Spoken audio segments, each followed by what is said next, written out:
Okay so good morning to all of you. सबसे पहले मैं आपको बता दूं कि जो हमारा 2018 का ईयर था वो हमारे लिए काफ़ी गोल्डन ईयर था। उस समय 120 सिलेक्शंस हुए थे हमारे इंस्टीट्यूट से। नाउ अभी हम लोग जानेंगे, now now he is our mentor, ex assistant commandant CISF doctor Prashant Jagtap. और इसके बाद हमें ये भी समझना है कि इनके बारे में कुछ हम लोग जान लेते हैं। He is passionate teacher, professional soldier, qualified doctor and psychologist. He is an MBBS MA Psychology by qualification and pursuing MA in Security and Defense Law from Nalsar University of Law, right? So he is author of 3 best-selling books for CA PFSC preparation for MC Grahill publication. He joined CISF in 2014 after cracking UPSC CA PFSC 2020 with All India rank 80. He has served in CISF for 5 years as Assistant Commandant. He has previously worked as medical officer class 1 with Government of Maharashtra and as assistant lecturer in forensic medicine in RCSM Government Medical College, Kolhapur, Maharashtra. Right.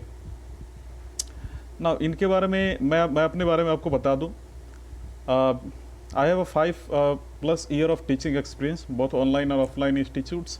I pursued MBA HR from Faculty of Management Study from Delhi University, New Delhi. And I am currently preparing for UPSC CSE with PSI or optional. And last year appeared in UPSC CSE interview. So now we have to discuss about, हम लोग जो discuss करेंगे chapter 8 में जो हमारा है directive principle of state policy, उसको लेकर हम लोग यहाँ पे डिस्कस करेंगे। देखिए, राज्य की नीति के निर्देशक तत्वों का उल्लेख संविधान के भाग 4 के अनुच्छेद 36 से 51 तक में किया गया है। संविधान निर्माताओं ने यह विचार 1937 में निर्मित आयरलैंड के संविधान से लिया। आयरलैंड के संविधान में इसे स्पेन के संविधान से ग्रहण किया गया था। डॉक्टर भीमराव अम्बेडकर ने इन तत्वों को विशेषता वाला बताया है और मूल अधिकारों के साथ निर्देशक तत्व संविधान की आत्मा एवं दर्शन और ग्रेवनिल, जिसको बोल सकते हैं ग्रेनविल ऑस्टिन ने निर्देशक तत्व और अधिकारों को संविधान मूल आत्मा कहा है। ये चीज़ ध्यान दीजिएगा। और हाँ, अनुच्छेद 36 के अनुसार भाग 4 में राज्य शब्द का वही अर्थ है जो मूल अधिकारों से संबंधित भाग 3 में है। इसलिए केंद्र और राज्य सरकारों के विधायिका और कार्यपालिका अंगों, सभी स्थानीय प्राधिकरणों और देश में सभी अन्य लोक प्राधिकरणों को सम्मिलित करता है। ये चीज़ थोड़ा सा ध्यान दीजिएगा। वहीं अगला है निर्देशक तत्व। भारत शासन अधिनियम 1935 में उल्लेखित अनुदेशन के समान है। डॉक्टर BR अम्बेडकर के शब्दों में निर्देशन तत्व अनुदेशों के समान है जो भारत शासन अधिनियम 1935 के अंतर्गत ब्रिटिश सरकार द्वारा गवर्नर जनरल और भारत की औपनिवेशिक कॉलोनियों, जिसे बोल सकते हैं कि गवर्नर को जारी किए जाते थे, जिसे निदेशक तत्व कहा जाता था। वह इन अनुदेशों का ही दूसरा नाम है और इनमें केवल यह अंतर है कि निर्देशक तत्व विधायिका और कार्यपालिका के लिए अनुदेश है। मैं आपको बता दूं कि आधुनिक लोकतांत्रिक राज्य में आर्थिक, सामाजिक और राजनीतिक विषयों में, है ना, निर्देशक तत्व महत्वपूर्ण है। इनका उद्देश्य न्याय में उच्च आदर्श, स्वतंत्रता, समानता बनाए रखना है, जैसा कि संविधान की प्रस्तावना में परिकल्पित है। इनका उद्देश्य लोक कल्याणकारी राज्य का निर्माण है, न कि पुलिस राज्य जो कि उपनिवेश काल में था। संक्षेप में आर्थिक, सामाजिक, लोकतंत्र का स्थापना करना ही इन निर्देशक तत्वों का मूल उद्देश्य है ना। तो ये ध्यान दीजिएगा आप, ये बहुत इंपॉर्टेंट है आपके लिए। और एक चीज़ मैं आपको और बता दूं कि अनुच्छेद, देखिए अभी ऐसा है कि आपको एक थोड़ा सा ध्यान देना है कि उच्चतम न्यायालय ने कई बार ये व्यवस्था किया है कि किसी विधि का संवैधानिकता का निर्धारण करते समय यदि न्यायालय यह पाए कि प्रश्नगत विधि निर्देशक तत्वों को प्रभावी करना चाहती है तो न्यायालय ऐसी विधि को अनुच्छेद 14 या अनुच्छेद 19 के संबंध में तर्कसंगत मानते हुए असंवैधानिकता से बचा सकता है। ठीक है, तो निर्देशक तत्वों का वर्गीकरण क्या किया गया, देखिए। हालांकि संविधान में इनका वर्गीकरण नहीं किया गया, लेकिन इनकी दशा और दिशा के आधार पर इन्हें 3 व्यापक श्रेणियों, समाजवादी, गांधीवादी और उदार बुद्धिजीवियों में विभक्त किया गया है। यह सिद्धांत समाजवाद के आलोक में है। ये लोकतांत्रिक समाजवादी राज्य के खाका खींचते हैं जिनका लक्ष्य सामाजिक एवं आर्थिक न्याय प्रदान करना है। यह लोक कल्याणकारी राज्य का स्थापना का मार्ग प्रशस्त करते हैं।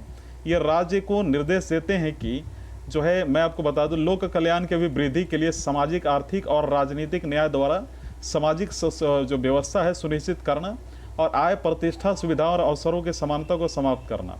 ये चीज़ थोड़ा सा ध्यान दीजिएगा। और जो सबसे इम्पोर्टेंट यहाँ पे आपको समझना है, जो अनुच्छेद 38 के तहत अच्छा, और जो इसमें दूसरा पॉइंट है कि सुरक्षित करने, यानी सभी नागरिकों की जो जीविका है कि उसको पर्याप्त साधन प्राप्त करने का अधिकार है। दूसरी, सामूहिक हित के लिए सब समुदाय के भौतिक संसाधनों का सम वितरण होना चाहिए। धन और उत्पादन के साधनों का संकेंद्रण रोकना। वहीं पुरुष और स्त्रियों के समान कार्य के लिए समान वेतन और कर्मकारी या फिर कर्मकारों के स्वास्थ्य और शक्ति तथा बालकों को अवस्था के दुरुपयोग से संरक्षण, बालकों के स्वास्थ्य का विकास के अवसर मिलना चाहिए। तो ये आर्टिकल 39 में दिया हुआ है, अनुच्छेद 39 में। अब यहाँ पे ध्यान देना कि समान न्याय एवं गरीबों को निःशुल्क विधिक सहायता उपलब्ध कराना आर्टिकल 39A में है।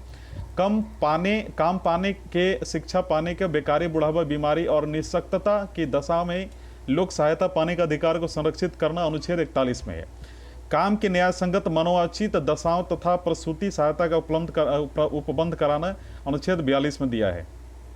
सभी कर्मकारों के लिए निर्वाह मजदूरी, शिष्ट जीवन स्तर तथा सामाजिक और सांस्कृतिक अवसर अनुच्छेद 43 में दिया हुआ है। उद्योगों के प्रबंध में कर्मकारों के भाग लेने के कदम उठाना अनुच्छेद 43 में दिया है। पौष्टिकार स्तर और जीवन स्तर को ऊंचा करना तथा लोक स्वास्थ्य का सुधार करना आर्टिकल 47 में दिया है। गांधीवादी सिद्धांत को जानिए। यह सिद्धांत गांधीवादी विचारधारा पर आधारित है ना। यह राष्ट्रीय आंदोलन के दौरान गांधी द्वारा पुनर्स्थापित है ना, ये ध्यान दीजिएगा यहाँ पे, गांधी द्वारा जो है पुनर्स्थापित। आपको यह भी ध्यान देना होगा, उनका योजनाओं का प्रतिनिधित्व करने, ठीक है, करते हैं और गांधी जी के सपनों का साकार करने के लिए उनके कुछ विचारों को निर्देशक तत्वों में शामिल किया गया है। ये राज्य से अपेक्षा करते हैं कि ग्राम पंचायतों का गठन और उन्हें आवश्यक शक्तियां प्रदान कर स्व सरकार की इकाई के रूप में कार्य करने की शक्ति प्रदान करना। वहीं ग्रामीण क्षेत्रों में कुटीर उद्योगों, व्यक्तिगत या सहकारी के आधार पर कुटीर उद्योगों का प्रोत्साहन आर्टिकल 43 में दिया है ना। वही ग्राम पंचायत का गठन जो मैं पहली बार बोला था वो आर्टिकल 40 में है। सहकारी समितियों के स्वैच्छिक गठन, स्वायत्त संचालन, लोकतांत्रिक नियंत्रण तथा व्यावसायिक प्रबंधन को बढ़ावा देना आर्टिकल 43B में दिया है। अच्छा, एक चीज़ और आपको ध्यान देना है कि अनुसूचित जाति एवं जनजाति और समाज के कमजोर वर्गों के शैक्षणिक एवं आर्थिक हितों का प्रोत्साहन और सामाजिक अन्याय एवं शोषण से सुरक्षा आर्टिकल 46 में दिया है। स्वास्थ्य के लिए नुकसानदायक नशीली दवाओं, मदिरा, ड्रग के औषधीय प्रयोजन से भिन्न उपभोग पर प्रतिबंध आर्टिकल 47 में दिया है ना। ये चीज़ थोड़ा सा ध्यान दीजिएगा।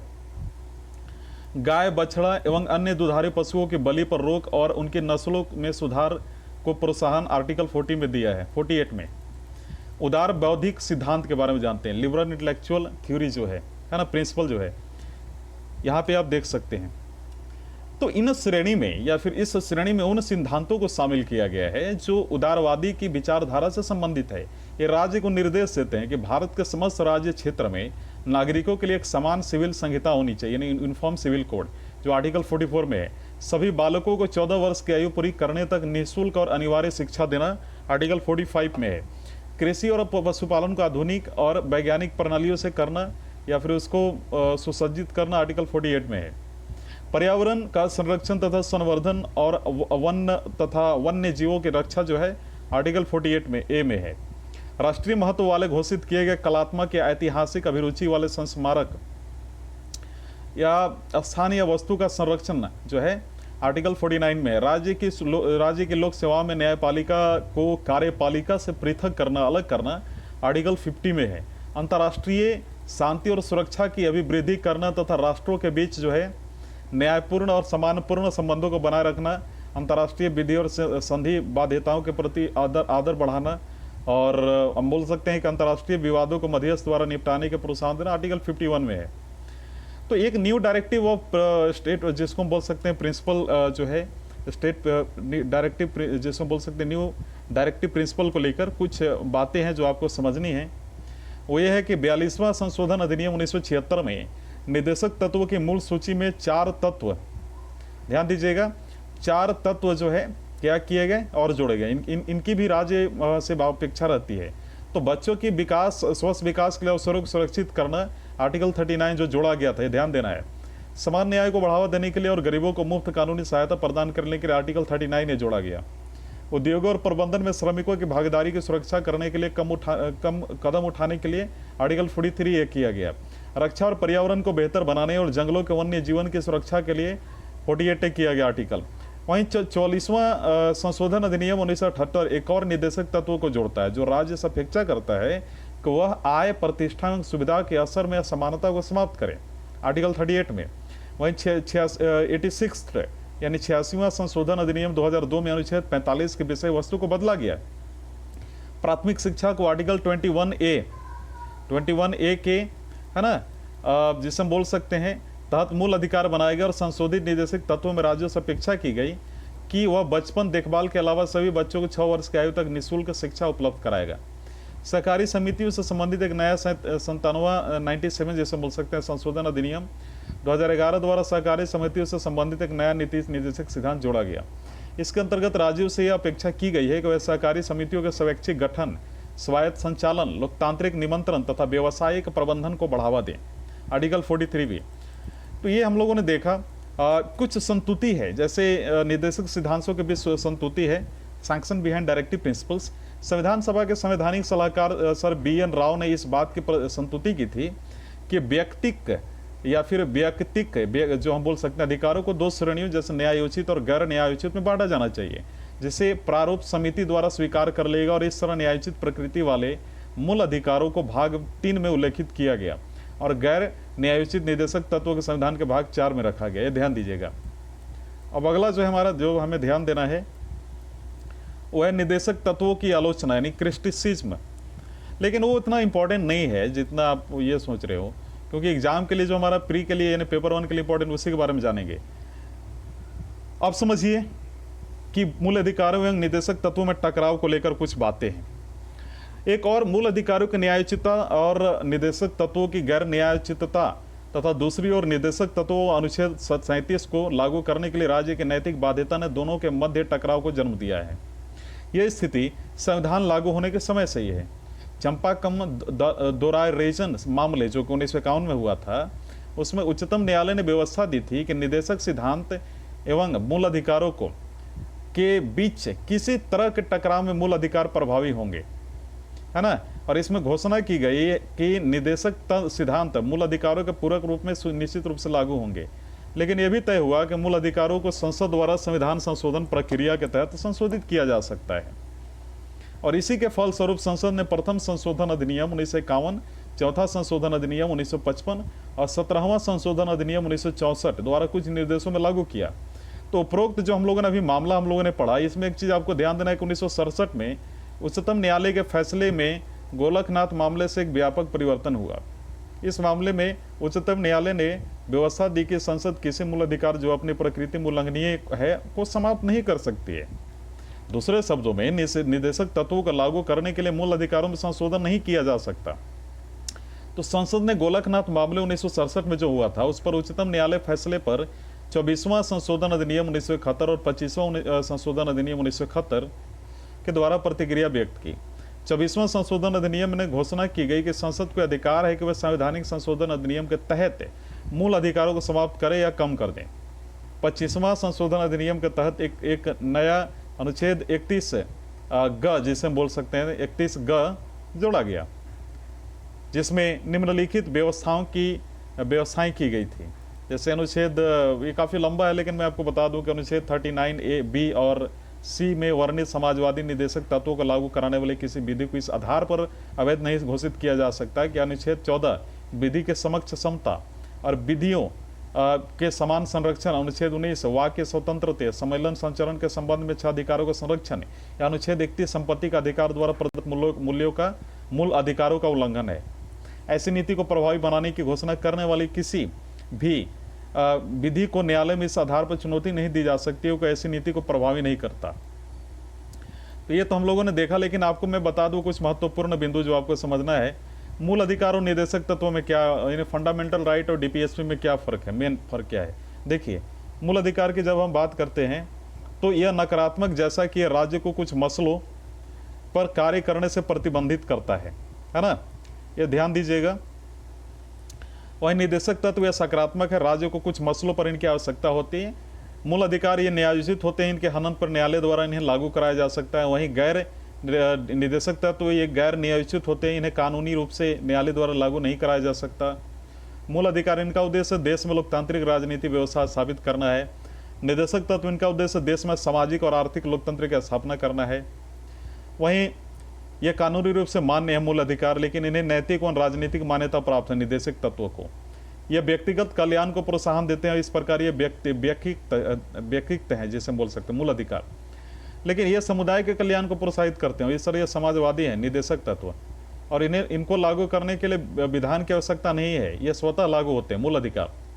और इन्हें लागू रखने के, जो मैं निदेशक तत्वों की बात कर रहा हूँ, इन्हें लागू रखने की विधान की आवश्यकता होती है, यह स्वतः लागू नहीं होते हैं।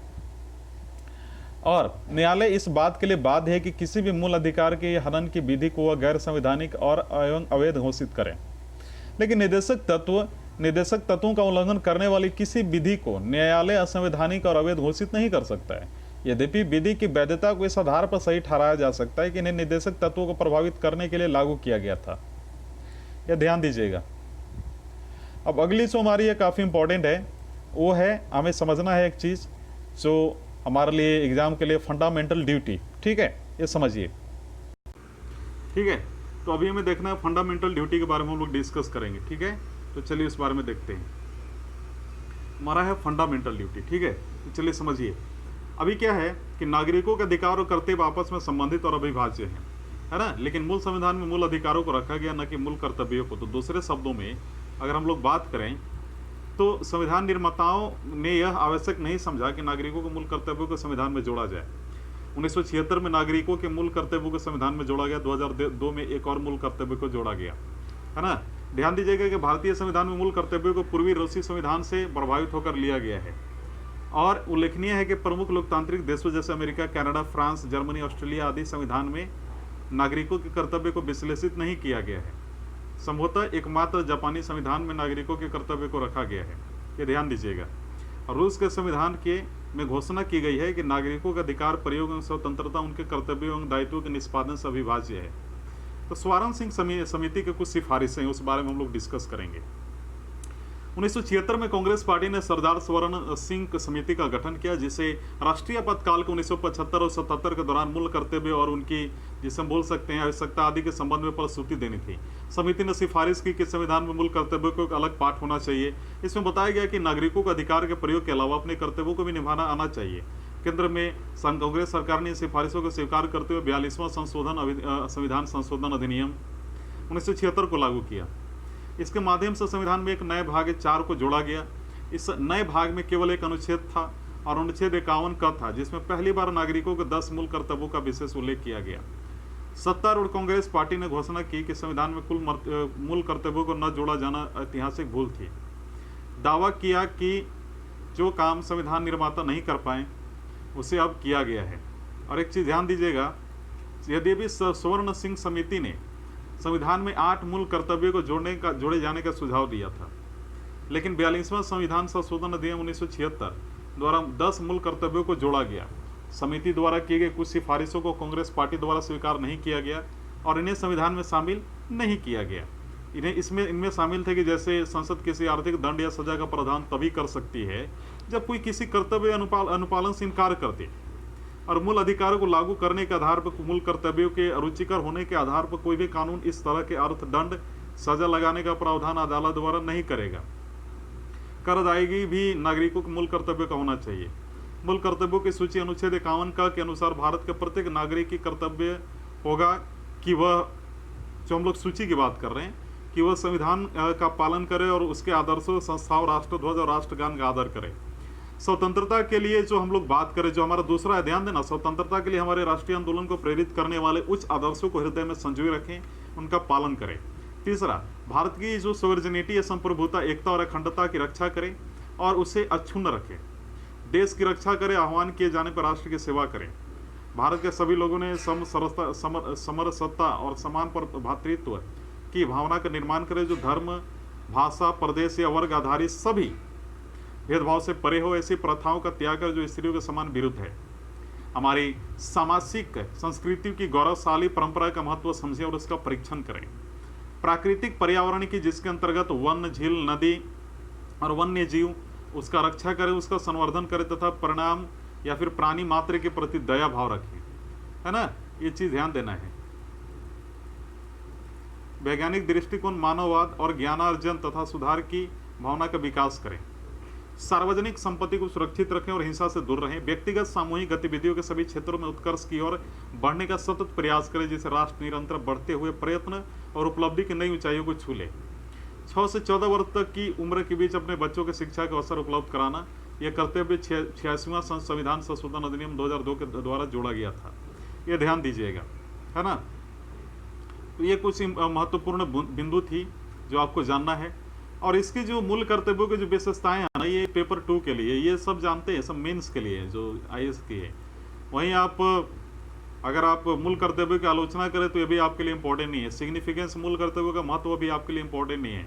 हाँ, वर्मा समिति की टिप्पणियाँ, उसके बारे में बता दूंगा, यानी वर्मा कमेटी के जो ऑब्जर्वेशंस है उसके बारे में बता दूंगा। देखिए, नागरिकों के मूल कर्तव्यों संबंधी वर्मा समिति ने कुछ मूल कर्तव्यों की पहचान व उनके क्रियान्वयन के कानूनी प्रावधानों को लागू करने की व्यवस्था की। कुछ इस प्रकार है, जैसे राष्ट्र गौरव अपमान निवारण अधिनियम 1971 के भारत के संविधान राष्ट्रीय ध्वज और राष्ट्रीय गान के अनादर का निवारण करता है। वहीं बहुत से आपराधिक कानून लोगों के मध्य भाषा, मूल वंश, जन्म स्थान, धर्म आदि के आधार पर विभेद फैलाने वाले को दंड देने की व्यवस्था करता है ना। और सिविल अधिकार संरक्षण अधिनियम 1955 जाति एवं धर्म से संबंधित अपराधों पर दंड की व्यवस्था करता है। तो ये चीज़ तो हम लोगों ने देखा। भारतीय दंड संहिता IPC घोषणा करती है कि राष्ट्रीय अखंडता के लिए पूर्वग्रह से ग्रस्त अभ्यारोपण और अभिकथन दंडात्मक अपराध होगा। विधि विरुद्ध क्रियाकलाप अधिनियम 1976 किसी सांप्रदायिक संगठन को गैर कानूनी घोषित करने की व्यवस्था करता है। लोक प्रतिनिधित्व अधिनियम 1951 भ्रष्टाचार में संलिप्त धर्म के आधार पर मत मांगने, लोगों में धर्म, जाति, भाषा के आधार पर विभेद बढ़ाने वाले संसद सदस्यों एवं राज्य विधानमंडल सदस्यों का आयोग घोषित करने की व्यवस्था करता है। वन्य जीव संरक्षण अधिनियम 1972 दुर्लभ और लुप्त प्राय प्रजातियों के व्यापार पर प्रतिबंध लगाता है। वन संरक्षण अधिनियम 1980 वनों की अनियंत्रित कटाई एवं वन भूमि के गैर वन उद्देश्यों के लिए इस्तेमाल पर रोक लगाता है। तो ये कुछ मुख्य बिंदुएं थी। अगला हमारा अमेंडमेंट ऑफ द कॉन्स्टिट्यूशन, जो हमारे लिए काफी इंपॉर्टेंट है। तो चलिए आगे बढ़ते हैं। अगला है अमेंडमेंट ऑफ द कॉन्स्टिट्यूशन। आपने पढ़ा भी होगा। देखिए, किसी अन्य लिखित संविधान के समान भारतीय संविधान में भी परिस्थितियों और आवश्यकताओं के अनुरूप उसे संशोधित और व्यवस्थित करने की व्यवस्था है।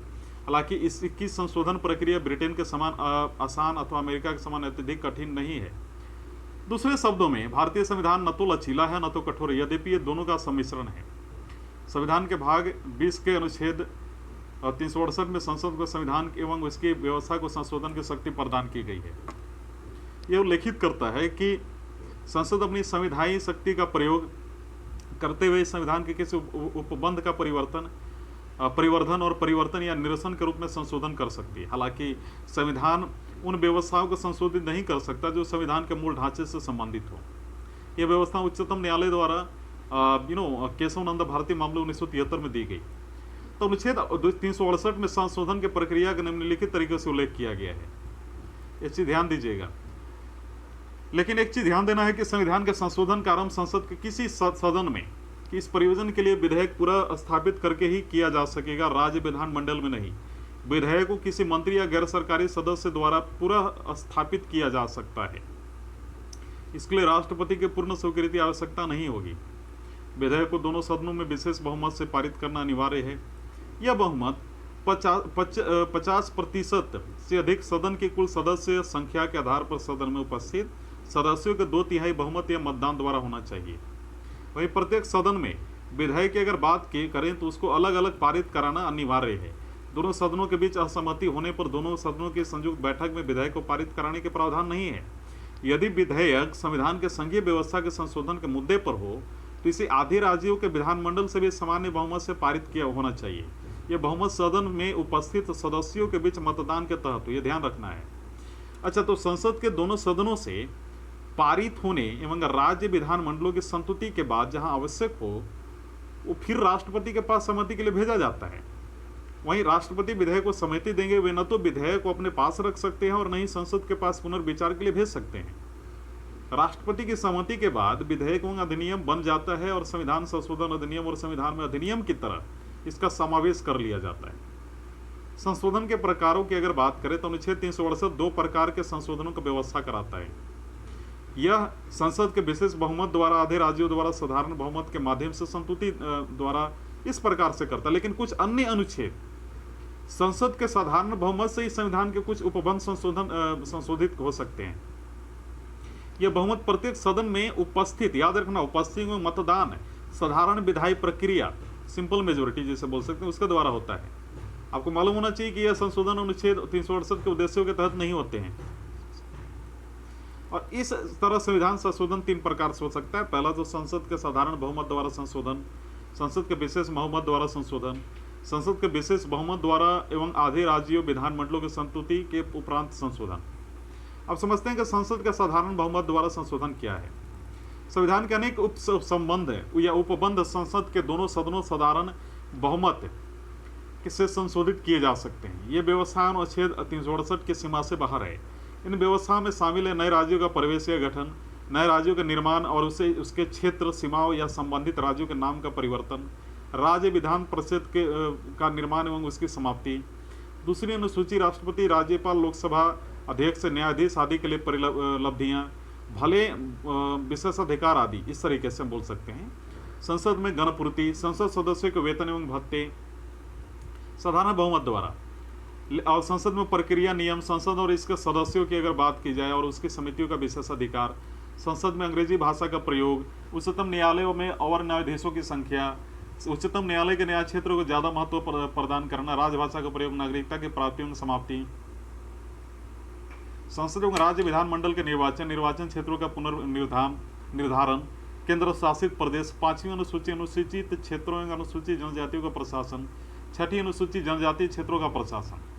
लेकिन वहीं संसद के विशेष बहुमत द्वारा अगर देखा जाए तो कुछ चीज़ें बहुत महत्वपूर्ण हो जाती हैं। जैसे संविधान के ज़्यादातर उपबंधों का संशोधन संसद के विशेष बहुमत द्वारा किया जाता है, अर्थात प्रत्येक सदन के कुल सदस्यों के उपस्थिति और मतदान के सदस्यों के 2/3 के बहुमत कुल सदस्यता अभिव्यक्ति का अर्थ सदन के सदस्यों की कुल संख्या से है, फिर चाहे इसमें रिक्तियाँ या अनुपस्थिति हो।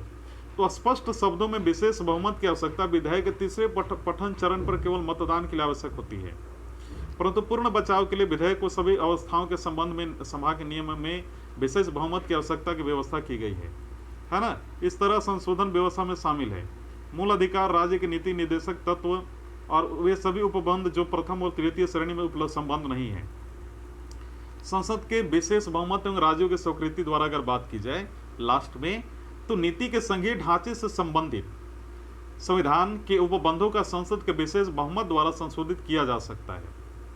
और इसके लिए यह भी आवश्यक है कि आधे राज्य विधानमंडलों में साधारण बहुमत के माध्यम से उनकी मंजूरी मिली हो। यदि एक, कुछ या फिर बच्चे राज्य विधेयक पर कोई कदम नहीं उठाते तो इसका कोई फर्क नहीं पड़ता है। आधे राज्य उन्हें अपनी संतुति देते हैं तो औपचारिकता पूरी हो जाती है। विधेयक को स्वीकृति देने के लिए राज्यों के कोई समय सीमा निर्धारित नहीं होती है। निम्नलिखित उपबंधों और इसके तहत संशोधित किया जा सकता है। राष्ट्रपति का निर्वाचन एवं इसकी प्रक्रिया की बात उसमें शामिल होता है।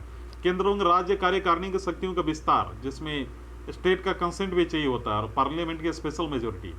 साथ ही साथ वो इस मुद्दे पे भी कानून बना सकते हैं, फिर इसमें जो भी एक्शन ले सकते हैं उच्चतम न्यायालय एवं उच्च न्यायालय को संबंधित।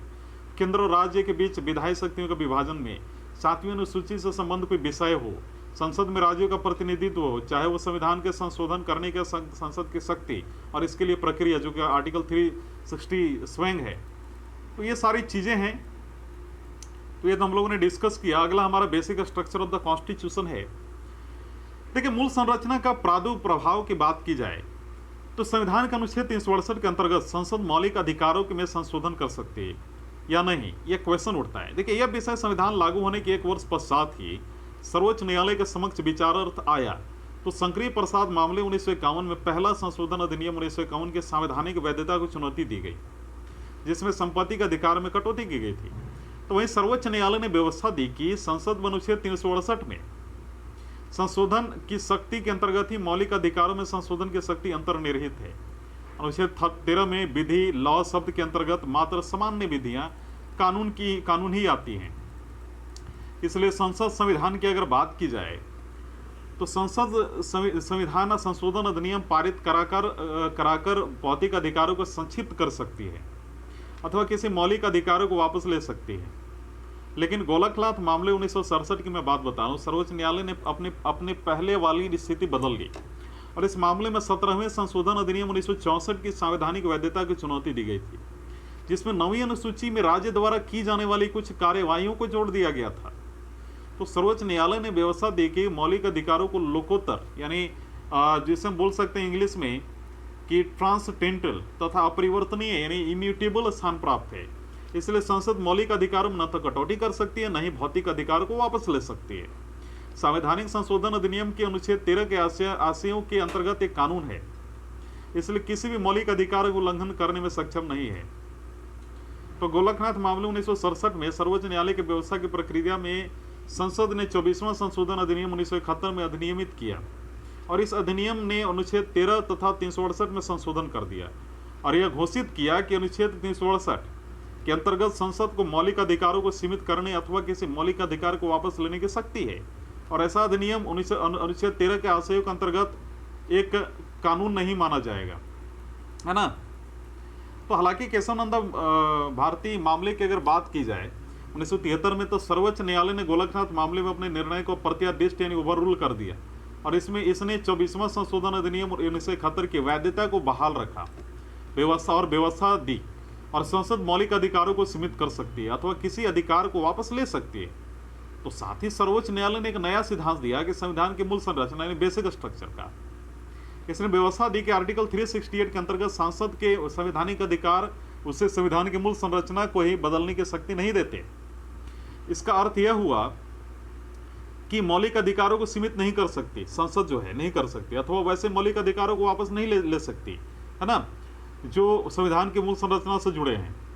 तो संविधान के मूलभूत ढांचे के सिद्धांत को सर्वोच्च न्यायालय ने या फिर सर्वोच्च न्यायालय द्वारा इंदिरा गांधी नेहरू मामले जो 1975 में हुआ था उसे पुनः पुष्टि की गई और इस मामले में सर्वोच्च न्यायालय ने 39वां संशोधन अधिनियम 1975 में एक प्रावधान को रद्द कर दिया और इसमें प्रधानमंत्री एवं लोकसभा अध्यक्ष में संबंधित चुनाव विवादों को सभी न्यायालय के क्षेत्राधिकारों से बाहर कर दिया था।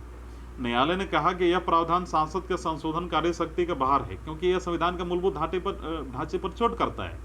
तो पुनः न्यायपालिका द्वारा नव आविष्कृत इस मूल संरचना के सिद्धांत को प्रतिक्रिया में संसद ने 42वां संशोधन अधिनियम पारित कर दिया और इस अधिनियम ने अनुच्छेद 368 को संशोधित कर यह घोषित किया कि संसद के विधायी शक्तियों की कोई भी सीमा नहीं है। समझ रहे हैं आप बात को।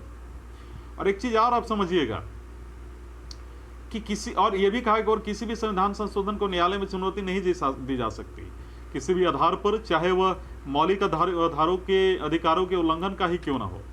हालांकि सर्वोच्च न्यायालय ने मिनर्वा मिल मामला जो 1980 का था इसमें प्रावधान को मान्य कर दिया क्योंकि इसमें न्यायिक समीक्षा के लिए कोई आसान नहीं था, समझे, जो कि संविधान के मूल विशेषता है। तो अनुच्छेद 368 में संबंधित इस मूल संरचना के सिद्धांत को इस मामले पर लागू करते हुए न्यायालय ने व्यवस्था दी।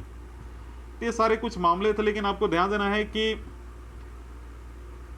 वामन राव जो मामला हुआ था 1981 में, उसमें सर्वोच्च न्यायालय ने मूल संरचना के सिद्धांत को मानते हुए यह स्पष्ट किया था कि 24 अप्रैल 1973 को अर्थात केशवानंद भारती मामले में फैसले के दिन ही उसके बाद अधिनियम संविधान संशोधन पर लागू होगा। तो ऐसा बोला गया था, ये चीज आपको थोड़ा ध्यान देना है ना, जो कि हमारे लिए काफी इंपॉर्टेंट है।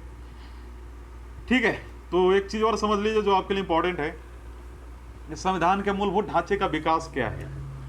देखिए, केशवानंद भारती मामला 1973 मौलिक अधिकार मामला का नाम से विख्यात है और सर्वोच्च न्यायालय द्वारा जो मूलभूत ढांचे का तत्व है संविधान के सर्वोच्चता, विधायिका, कार्यपालिका और न्यायपालिका के बीच शक्ति का बंटवारा, गणराज्यात्मक एवं लोकतांत्रिक स्वरूप वाली सरकार, संविधान के धर्मनिरपेक्ष चरित्र, संविधान के संघीय चरित्र, भारत के संप्रभुता एवं एकता, व्यक्ति की स्वतंत्रता एवं गरिमा, एक कल्याणकारी राज्य का स्थापना का जनादेश, संसदीय प्रणाली। वहीं जो दूसरा है इंदिरा गांधी नेहरू मामला जो हुआ था ना, मामला जो 1975 में, इसको इलेक्शन मैटर के नाम से भी जाना जाता है।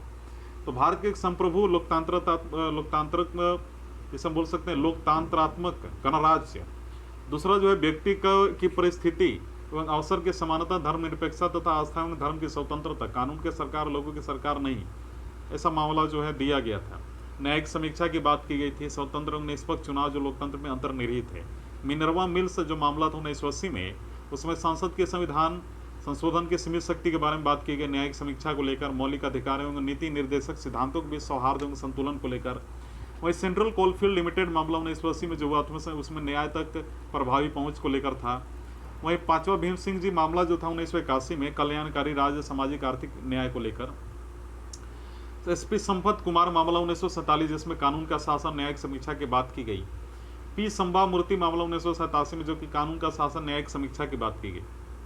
दिल्ली जुडिशियल सर्विस एसोसिएशन मामला जो 1991 में हुआ था उसमें आर्टिकल 32, 136, 141 और 142 के अंतर्गत सर्वोच्च न्यायालय की शक्ति की बात की गई। इंदिरा साहसी मामला 1992 मंडल मामले के रूप से चर्चित जो है कानून के शासन को लेकर बात की गई। कुमार पद्म प्रसाद मामला 1992 को न्यायपालिका की स्वतंत्रता की बात की गई। कियोतो होलोहन मामला जो 1993 में था दल बदल मामले के रूप में चर्चित था, उसे स्वतंत्र निष्पक्ष चुनाव संप्रभु लोकतांत्रात्मक गणराज्यात्मक ढांचा को लेकर बात की गई। रघुनाथ राव मामला जो 1993 था समानता के सिद्धांत भारत की एकता एवं अखंडता की बात की गई। एसआर मुंबई मामला जो 1994 का था धन संघवाद धर्मनिरपेक्षता लोकतंत्र राष्ट्र की एकता एवं अखंडता सामाजिक न्याय न्यायिक समीक्षा की बात की गई। वही 14वां जो मामला था एल चंद्र कुमार मामला 1997 में, उसमें उच्च न्यायालय का अनुच्छेद 226 और 227 के अंतर्गत शक्तियों की बात की गई। इंद्र साहनी 2 मामला जो था 2000 में वो समानता के सिद्धांत की बात की गई। ऑल इंडिया जजेज एसोसिएशन मामला 2010 स्वतंत्र न्यायालयिक प्रणाली की बात की गई। और कुलदीप नायरा मामला 2006 लोकतंत्र स्वतंत्र एवं निष्पक्ष चुनाव की बात की गई, है ना। और एम नागराज मामला जो था 2006 समानता के सिद्धांत की बात की गई। आयर कोल्हो मामला 2007 में जो नवी अनुसूची के मामले के रूप में चर्चित है, कानून का शासन शक्तियों का बंटवारा मौलिक अधिकारों का आधारभूत सिद्धांत और न्यायिक समीक्षा समानता के सिद्धांत की बात की गई। राम जेठमलानी जो मामला था 2011 वाला, उसमें अनुच्छेद 32 के अंतर्गत सर्वोच्च न्यायालय की शक्तियों की बात की गई। नमित शर्मा मामला 2013 वाला जो था व्यक्ति की स्वतंत्रता एवं गरिमा की बात की गई। मद्रास का कर एसोसिएशन मामला जो था व्ययिक समीक्षा अनुच्छेद 226 और 227 के अंतर्गत उच्च न्यायालय की शक्तियों की बात की गई। तो इस प्रकार हमारा जो है लेक्चर 3 कंप्लीट हुआ। वीडियो देखने के लिए धन्यवाद।